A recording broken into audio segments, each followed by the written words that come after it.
ukážka pre všetkých tzv. Odborníkov, automechanikov. Chlapci a dievčatka, ja som začínal ako automechanik, ale po roku ma to prestalo baviť a prešiel som na odbor autoelektrikár, elektronik. Robil som servisok, robil som automechanika, robil som elektrikára. Teraz robím technológie pre lokomotívy, pre slnečné elektrárne, pre čoskoro jadrové elektrárne. Ale to nie je podstatné. A keď mi ty budeš vysvetľovať, že nano nefunguje, že to je ojeb, no pozri sa na toto auto. Toto auto má 16 rokov, 531 000 km, momentálne v kufri mám až po strechu naložené auto, potom vám k tomu priložím fotky, lebo budem montovať niekoľko lokomotív. A pozri sa. Idem po diaľnici na tempomat.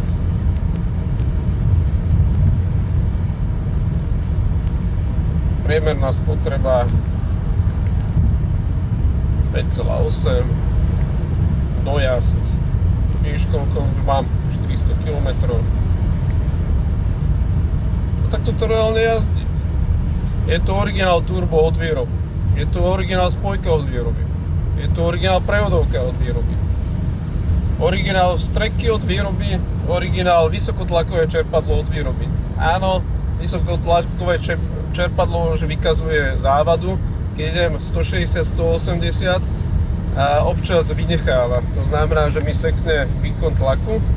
Hlavne keď dám tomu bomby a sú naložený, napríklad v Nemecku, že idem 180-200, tak vtedy sa stane to, že mi to sekne na 1 sekundu, ubere mi výkon a zhruba po sekunde sa znovu výkon vráti. Áno, vysokotlakové čerpadlo odchádza.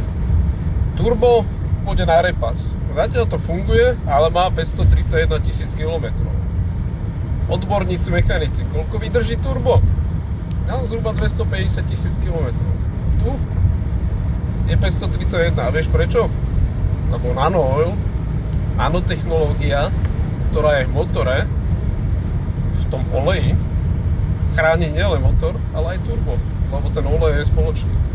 A vieš prečo mi funguje prevodovka? Lebo to mám nano-oil.